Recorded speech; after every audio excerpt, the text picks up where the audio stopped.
Здравствуйте, друзья! Гости моего канала. Меня зовут Татьяна. На своем канале я делюсь видео из творчества композитора Зиганова, его песни, симфонические произведения. Симфонические произведения представляют сложность для восприятия, и потому что симфония – это вершина творческого пути композитора. Многие композиторы за всю свою жизнь не написали ни одной симфонии. Из башкирских композиторов полномасштабные многочастные симфонии есть только у Даниила Хасаншина, Рауфа Муртазина, Рафаэля Касимова и Рашида Зиганова. У Рашида Зиганова 9 симфоний. И мне всегда было интересно, как создаются они, о чем они, какой смысл. И сегодня я поговорю с Рашидом Рахимовичем Зигановым о первой его симфонии. Скажи о первой симфонии. Хорошо. Ну, прежде всего, здравствуйте, дорогие друзья. Сегодня мы поговорим о симфоническом творчестве, с чего все началось. Первая симфония – это сочинение очень давно созданное мной. Всего у меня 9 сейчас симфоний. Первая симфония была создана еще в 1987 году. В прошлом веке, можно так сказать. Это симфония, посвященная непосредственно событиям, которые происходили в это время. Это историческое отражение мира. Мне казалось, что симфоническое творчество должно отражать реально существующие события. В этот период происходила перестройка, происходили, различные сложности перехода нашего государства от такого очень жестко тоталитарного. И я назвал поэтому эту симфонию «Перестройка», но это не официальное название, 1987 год. Она в основном тоне F написана и была исполнена неоднократно. Сейчас просто попытаюсь вспомнить. Первое время она до 90-го года никак не могла быть исполнена, возможности не было у нас, и с симфоническим оркестром была проблема. В 91 году она прозвучала на фестивале Республик Урала и Поволжья в городе Йошкар-Ола в исполнении Государственного симфонического оркестра Республики Марий-Эл под руководством Владимира Прасолова. А также была потом... Нет, мне кажется, даже чуть раньше она была, где-то в 90-м году или в 99-м году записана в Казани в радиокомитете для ГТРК Башкортостан. Запись это меня больше всего. Мне больше всего нравится, я о ней много вспоминаю, так как записывал Татарский государственный симфонический оркестр. Это очень замечательный был коллектив под управлением Фуата Мансурова, ныне покойного, самый, наверное, титулованный дирижер. Хотя мне кажется, что исполнение в Уфе было тоже достаточно удачным. В Уфе она была впервые исполнена дирижером, талантливым дирижером нашим, главным дирижером оперного театра. И в то же время он занимался и исполнением симфонических произведений. В данном случае за кадром видно исполнение Виктором Платоновым симфонии первой. И это сочинение, в общем, произвело какой-то резонанс. Были написано несколько статей. Вот я держу одну из них в газетах того времени. О чем это сочинение? Оно о тех проблемах, с которыми сталкивалась наша страна С одной стороны, проблема экономическая, как поднять экономику, как сделать все достаточно богатой страну. С другой стороны, экологическая проблема. Предприятия, которые строились на Южном Урале, они были большинство очень токсичными. Но этого было мало. Южный Урал стали использовать как такую всероссийскую помойку, где сваливали даже ядерные отходы позднее, около Челябинска. Но до сих пор мы пожинаем плоды. Но тогда мы об этом не знали, это все было достаточно засекречено. Важно было другое, что люди, думая, что они создают промышленность, на самом деле создали себе проблемы. И вот все это в душе у меня, оно, конечно, вскипало, и симфония, она отражала эти процессы. Я кусочки музыки поставлю, но могу сказать сразу же, что это, скажем так, очень жесткий материал.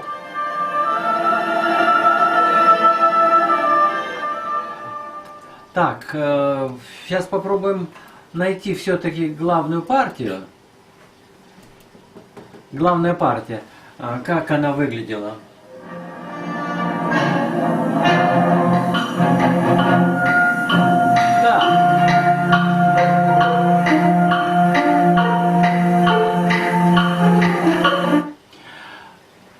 Такое суровое ощущение, что время, оно покажет все неприятности, которые произойдут с нами из-за такого пресса на экологию, на природу, на прекрасную природу Башкирии.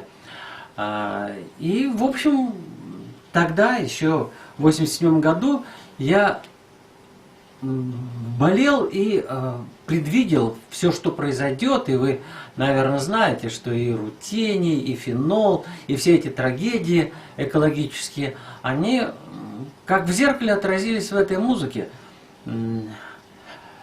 Вторая тема, это побочная партия, она как раз гимн красоте башкирской природы, вот это соотношение машины, которая разрушает наш общий дом, и прекрасная природа, которая пытается противостоять этому человеческому прессу, этой глупости, можно сказать, хозяйственной глупости людей, которые не понимают, что творят и чем все это закончится. И даже тогда, в 1987 году, было все это понятно, ну, грамотным, образованным людям. Но, даже, с другой стороны, сейчас руководители многие, хозяйственники не понимают. То есть прошли годы, вот сколько это уже, 40 лет, но сознание не меняется, и не понимают ни эту музыку, ни те проблемы, которые существуют. Есть самое главное. В симфонии звучит очень сильно адаптированы мелодические линии, две побочные партии, которые перекликаются с башкирским фольклором, но являются оригинальными и являются символы красоты, прекрасного, противостоящими угрозе разрушения, экологического бедствия. Иногда говорят, что урбанизация, она всеобщая, что невозможно сохранить в чистоте, невозможно сохранить этот мир. Но понятно, что деятели культуры, искусства все равно в это не верят и создают произведения, которые жизнеутверждающие, которые говорят о том, что и все же мир может быть сохранен, мир может оставаться прекрасным, и можно найти такие пути, которые бы и как бы удовлетворили потребности человека в материальных благах, и в духовных благах, и в то же время сохранили природу. Ну вот я сейчас вижу, что не получается, потому что все это в сознании. Если люди не понимают этих процессов, то и само сознание не развивается, не совершенствуется. Ведь какую музыку слушает современная молодежь? Эта музыка не является. Она разрушает их интеллект, разрушает их сознание, разрушает. И это никак не связано с влиянием тлетворным, как у нас говорят, тлетворное влияние западной музыки. Это внутренняя глупость. Любая вот эта механическая, я ее условно называю лесопилка, которая заменила музыкальное творчество и которая заменила действительно интеллектуальное обогащение, звуковое обогащение современной молодежи, они вырубают что-то такое бьющее по мозгам, ритмическое, похожее на работу станка или какого-то завода, дополняют этого бормотанием, нелепым бормотанием каких-то, значит, стишков, в кавычках возьмем. Все равно, что это современные, значит, псевдо-стишки или рэпня, или рэп, или еще какая-то дребедень. Ну вот, это то, что заменило. И заменило оно естественным образом. Мы не бережем себя, не бережем окружающую природу, не пытаемся слушать пение птиц, пение. Кстати, в симфонии у меня есть целый эпизод, в котором я просто записал порядок пробуждения утреннего, рассветное пробуждение птиц, и деревянные духовые инструменты воссоздают этот птичий, значит, птичьи перепевы в деталях, в абсолютных деталях, в той последовательности, в которой они обычно бывают рано. Начинается там соловей, потом появляются, значит, воробьи, какие-то еще птицы-синицы. Я сейчас уже не помню. Мы пишем это видео в 2021 году. Для меня 807-й это какая-то такая глубокая древность, из которой я уже ушел. Но я помню, что эти образы природы, эти сосны, пение птиц, олицетворение всего доброго, что есть в человеке, именно это должно было бы развиваться в душах людей.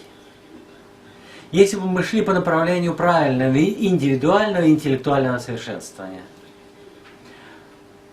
Но этого не случилось, так как для этого нужно было улучшить образование, должно быть в образовании преподавание медицины и психологии и генетики в том числе, чтобы люди понимали, как происходит процесс совершенствования интеллекта, что происходит с человеком, с его слухом, с его нервной системой при таком обращении с природой и окружающей средой. Все эти мысли во мне пробудились и, наверное, будут жить в этом сочинении, которое многие люди понимают и оценивают. Я слышал много разнообразных отзывов, в том числе и положительных, от высокоинтеллектуальных людей своего поколения. Но, к сожалению, не все поколения обладают достаточным багажом, чтобы понимать сложные процессы в музыкальном искусстве. В более молодых поколениях интеллектуальная элита, мне кажется, недостаточно плотная, по моему субъективному ощущению. И дальше происходит процесс некоторой деградации, то есть ослабления образовательного уровня и общей гуманитарной подготовки. Таким образом, все, что я предчувствовал, предрекал в 1987 году, как бы отражается и в самой симфонии, и в жизни, и в моих мыслях. То есть музыка – это отражение того мира, в котором ты живешь, того мира, который ты чувствуешь. Теперь несколько слов о технических приемах. В симфонии есть несколько интересных приемов. Первый – это полифонизация тембровых групп. Это параллельное движение различных образных линий. Их в симфонии ведут разные группы оркестра. Первая группа деревянные духовые – это природа. Группа ударных и медных – это вторая полифоническая линия, остро-диссонантная, которая с экспрессивным эмоциональным тонусом, с таким энергичным темпом создает тупой революционный напор. Предположение такое, что мы, будучи с помощью изменений, революционных преобразований, мы сможем изменить самое главное – интеллект человека, его чувства, его доброту. Все это, безусловно, огромное заблуждение. Человек не менялся в нашем обществе, и предположения классиков марксизма-ленинизма, в общем-то, были ошибочные.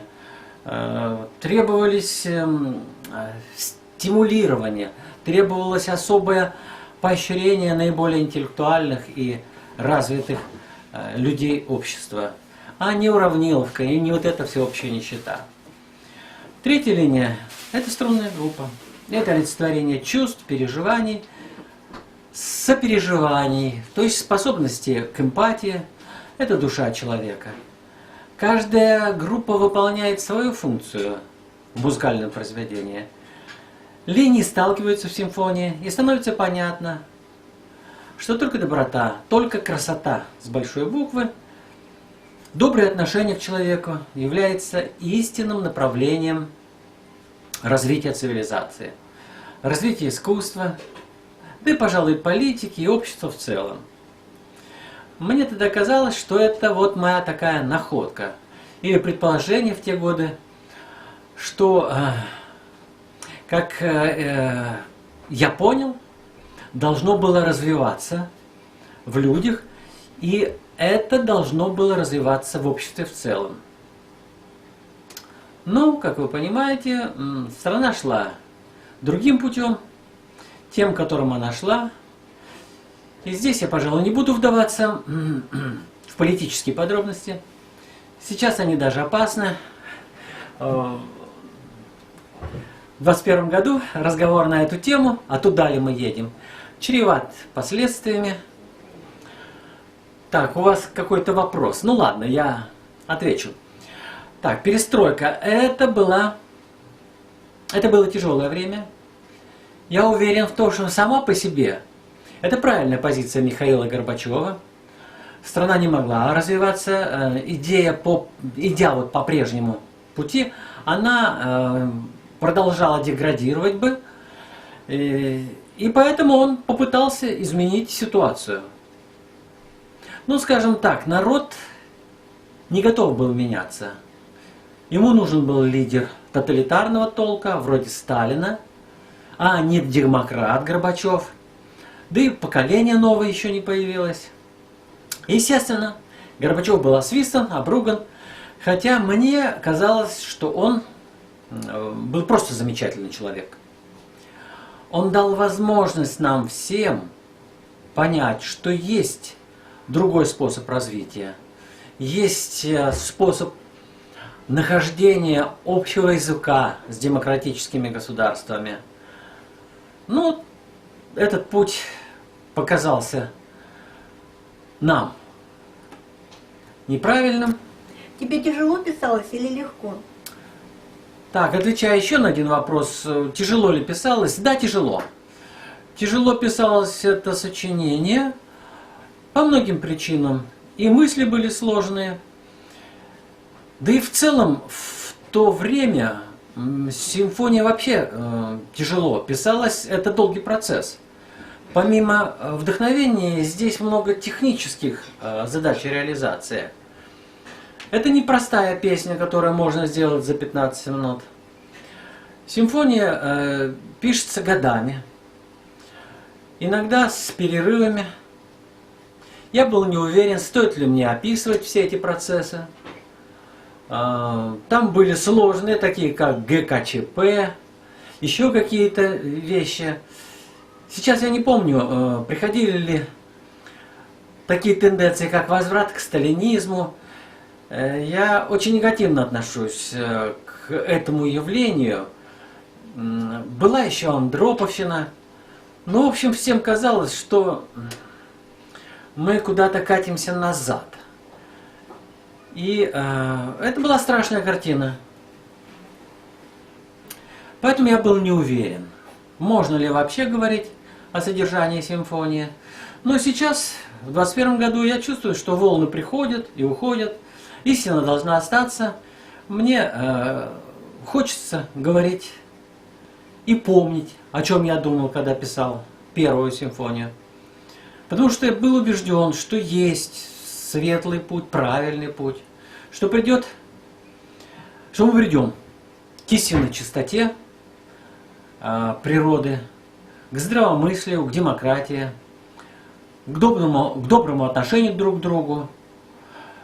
Но в 2021 году я почувствовал явно, что мы движемся ровно в противоположное направлении 1937 года. Но все же я надеюсь, что все будет хорошо. Для создания симфонии чего нужно больше? Вдохновение или труда? Ну а для симфонии, для создания необходимо не только вдохновение, но и труд. Труд необходим в большом достаточном объеме, но не бездарный труд. Бессмысленный труд мы проходили уже, мы этим занимались, строили социализм. Это бездарный труд, неквалифицированный, оскорбительный для людей. Как лошадь. Она выполняет огромную работу, но зарплату получает сеном. Мы точно так же, в общем-то, делали. Строили Беломор-канал, каскады гидроэлектростанций, а зарплату получали, ну, не сеном, а очень низкую. И жили очень скромно, плохо. Прилавки были пустые. Ну, в общем, это, конечно, неправильный, невдохновенный, неквалифицированный труд. Что такое вдохновение? Вдохновение – это сложная вещь, но это все-таки искра. Один момент. Такой всплеск. Когда получаешь огромное удовольствие, возникает озарение, ты понимаешь, как нужно сделать то или иное явление, то есть эту работу, эту симфонию. Но всегда остается более сложный вопрос. А как сделать так, чтобы остальные поняли, что ты сделал, или поняли, как правильно двигаться, идти и думать. И в симфонии я понял, каким путем мы должны были идти. Это и есть вдохновение.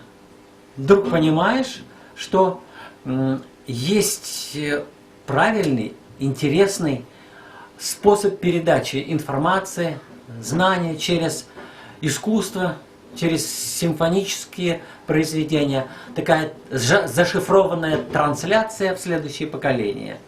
Но что, получилось у меня или не получится, вот прошло уже много лет.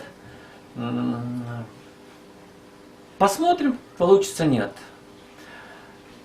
Таким образом, по моему мнению, вдохновение очень короткий момент, но чтобы реализовать его, чтобы оно появилось, требуется очень много просто сидеть и писать. Ведь тогда еще не было современных компьютерных технологий, облегчавших труд. То есть не было высококвалифицированного труда. В 1987 у нас было все очень с этим сложно. Я, правда, уже начал осваивать такие примитивные компьютеры. Я помню их сейчас, Sinclair Spectrum назывался, совместно производство. Но это все было такие отставшие технологии, что мне даже смешно сейчас рассказывать. В общем, мы сильно отставали в технологии, которые облегчали труд. И мне приходилось все делать вручную, на бумаге. Обратите внимание на ручной переплет, на страницы, написанные тушью. Это огромный труд. Вручную тушью наносился каждый знак на партитурный лист. И это было тысячи, миллионы знаков.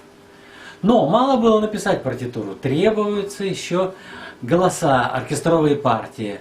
Они выписывались тоже вручную. Это фолиант адского труда. Гигантская работа. Всю работу я выполнял обычно один, без переписчиков, помощников.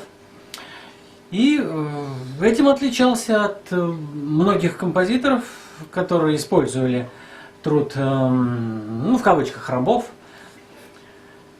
Сейчас, конечно, я усовершенствовал технологию. Мне помогает виртуальная система, которая размножает партии для симфонического оркестра, прессует клавир для предварительных репетиций. То есть из партитуры выжимаются основные голоса, чтобы можно было предварительно проверить, что вышло в партитуре.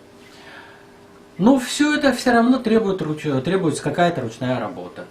И хотя часть ручной работы механизируется, но невозможно механизировать самое главное. Это внутренняя работа над смыслом произведения. Ну и не механизируется вдохновение. Удовольствие получаешь не в процессе механической работы, а в процессе создания самого сочинения, его сердцевины, его идеи. Хотелось бы что-нибудь переделать в симфонии? На вопрос, хотелось бы мне что переделать, могу сказать. Вообще я такой человек, который всегда хочет что-то переделать, но понимаю, что если я буду переделывать, то этот процесс будет бесконечным. И через 40 лет я захочу снова что-то переделать, если доживу. Должно все оставаться в том виде, пускай даже не в совершенном, и на том интеллектуальном уровне, которого я достиг в 1987 году. С теми чувствами, передающими свою эпоху, с тем настроением. А если я переделаю сочинение, то это будет другая музыка. Ну вот на этом я заканчиваю, прощаюсь с вами. До следующих встреч во второй и третьей симфонии. Всего доброго.